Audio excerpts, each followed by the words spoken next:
Karena di ayat yang lain Yesus sendiri berkata, Ana wal abi wahid, aku dan Bapa adalah satu. Siapa yang melihat aku, maka orang tersebut melihat Bapa yang mengutus aku.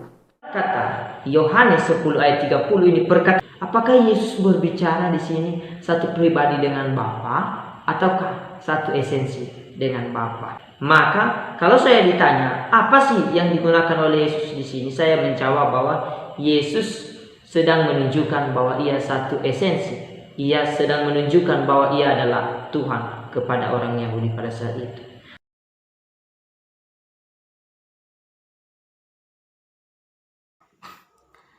Sering kita lihat di media sosial, banyak di kalangan para artis tanah air yang berpindah keyakinan dari non-muslim ke muslim, dan ada juga sebaliknya dari muslim berpindah ke agama non-muslim.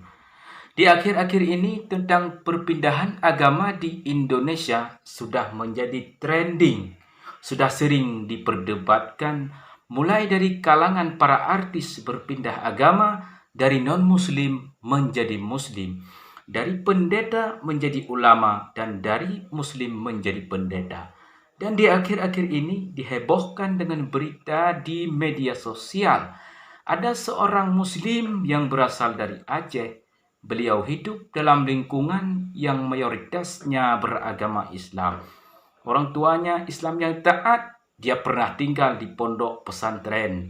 Tapi sangat kita sayangkan, di akhir-akhir hidupnya dia murtad dan lebih memilih Yesus Kristus sebagai Tuhan, dan meninggalkan agama orang tuanya, agama leluhurnya, agama masyarakat Aceh yang sebenarnya, yaitu Islam.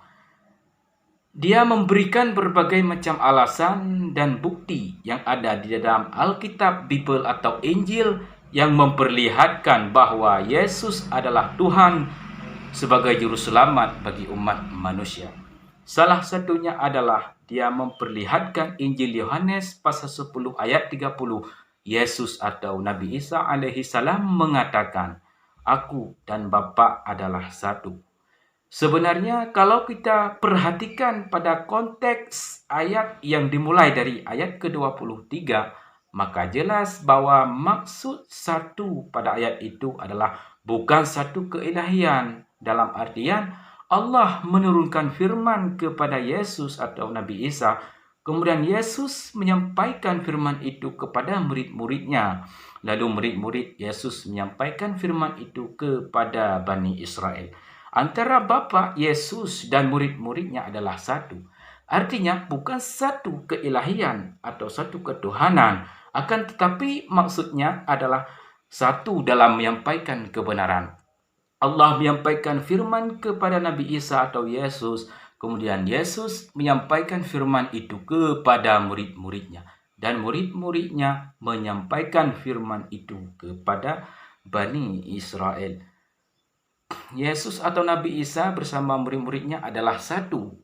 Itu satu dalam menyampaikan kebenaran, menyampaikan firman Tuhan untuk Bani Israel. Akan tetapi para misionaris, para penginjil, termasuk salah satunya adalah Pendeta Usman, Effendi Usman yang berasal dari Aceh. Mereka menafsirkan ayat itu, Aku dan Bapa satu adalah satu keilahian atau satu Tuhan. Tuhan Bapa firman yang hidup dan Roh Kudus adalah Tuhan, yang dikenal dengan sebutan tiga oknum, tiga tapi satu.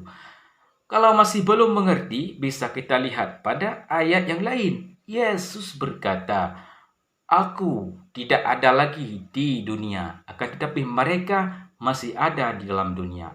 Dan aku datang kepadamu, ya Bapa yang kudus, peliharalah mereka dalam namamu, yaitu namamu yang telah engkau berikan kepadaku, supaya mereka menjadi satu sama seperti kita. Yohanes pasal 17 ayat 11. Ayat di atas menyebutkan bahwa Yesus satu dengan para muridnya, seperti dia satu dengan Bapa. Apakah ada yang mengatakan bahwa para murid Yesus dengan Yesus adalah sama? Kalau begitu, berarti para murid Yesus dengan Allah Karena Bapa dan Yesus adalah satu. Sedangkan murid-murid Yesus adalah satu dengan Yesus. Yesus Tuhan, Bapa juga Tuhan. Kenapa? Karena Yesus dan Bapa adalah satu. Berarti murid-murid Yesus juga Tuhan. Kenapa? Karena murid-murid Yesus itu satu dengan Yesus. Maka penafsiran yang seperti ini sangat sesat, menyesatkan. Sebenarnya makna satu pada ayat tadi bukanlah satu Tuhan, bukan satu ketuhanan. Tiga, tapi tetap satu bukan. Akan tetapi maknanya satu adalah satu tujuan dalam menyampaikan firman Tuhan. Bukan satu dalam hal esensi atau keilahian. Ayat lain yang kurang lebih sama persis maknanya adalah Yohanes pasal 14 ayat 20. Yesus atau Nabi Isa alaihissalam mengatakan, pada waktu itulah kamu akan tahu bahwa aku di dalam Bapa-Ku dan kamu di dalam aku dan aku di dalam kamu. Yohanes pasal 14 ayat 20. Pada ayat tadi Yesus mengatakan yang bahwa Dia di dalam kamu seperti Yesus dalam Bapa. Bagaimana Anda memaknai itu semua? Artinya adalah satu dalam makna tujuan, bukan dalam makna esensi ataupun ketuhanan. Kalau Yesus sama dengan Bapa, maka murid-murid Yesus juga adalah Bapa.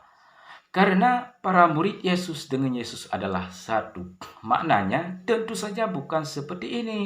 Yesus sendiri yang mengatakan bahwa Bapa lebih besar dari siapapun. Dan pada ayat yang lain, Yesus juga mengatakan yang bahwa Bapa lebih besar daripada Dia.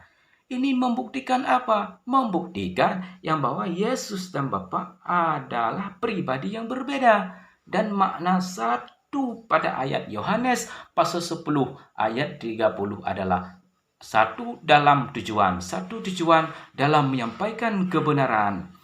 Perhatikanlah konteksnya yang bermula dari ayat 23. Itu yang pertama.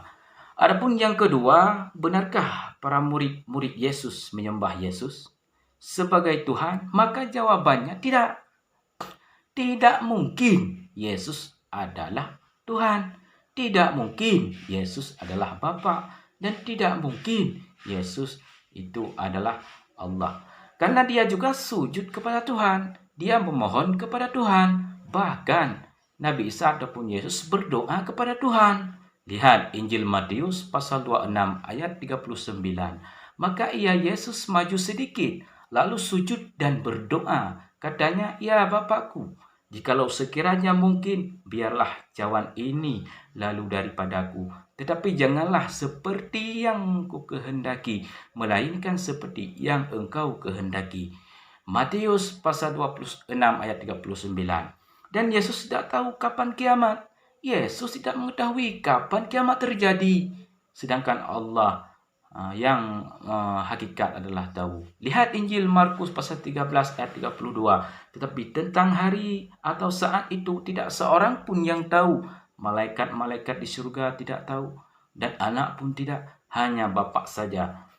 Jelas di sini bahwa satu antara Yesus dan Bapa bukanlah satu dalam hal esensi dan ketuhanan. Akan tetapi satu maknanya, satu dalam tujuan, satu dalam menyampaikan firman Tuhan, satu dalam menyampaikan kebenaran. Yesus berbeda dengan Bapa dan jauh sekali berbeda. Jadi pernyataannya Yesus, aku dan Bapa adalah satu, itu tidak membuktikan apapun tentang ketuhanan Yesus. Karena Yesus sendiri yang mengatakan bahwa Bapa lebih besar daripada Dia. Kamu telah mendengar bahwa aku telah berkata kepadamu, aku pergi, tetapi aku datang kembali kepadamu. Sekiranya kamu mengasihi aku, kamu tentu akan bersukacita, karena aku pergi kepada Bapa-Ku. Sebab Bapa lebih besar daripadaku. Yohanes pasal 14 ayat 28. Bahkan ayat sebelumnya yaitu Yohanes 10 ayat 29 menyebutkan bahwa Bapa lebih besar daripada siapapun. Bapa-Ku yang memberikan mereka kepadaku lebih besar daripada siapapun dan seorang pun tidak merebut mereka dari tangan Bapa, kata Yesus. Yohanes pasal 10 ayat 29. Jadi sudah jelas bahwa ayat Yohanes 10 30 itu tidak membuktikan Yesus itu adalah Tuhan. Karena Yesus juga tidak pernah mengatakan ketuhanannya dan tidak pernah ingin disembah oleh orang-orang.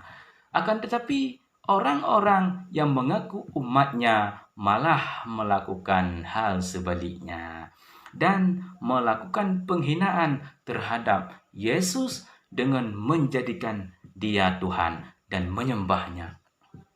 Maka bertobatlah wahai umat-umat Kristiani, bertobatlah wahai pendeta Effendi Osman dan pendeta-pendeta yang lain. Kamu sudah memilih jalan yang sesat, bukan jalan keselamatan. Kembalilah kepada jalan yang benar supaya engkau selamat. Cukup di sini. Hanyalah ini yang dapat saya sampaikan. Semoga bermanfaat dan kalian sadar yang bahwa agama kalian itu bukanlah agama yang benar di sisi Tuhanmu. Maka sekian dan terima kasih. Assalamualaikum warahmatullahi wabarakatuh.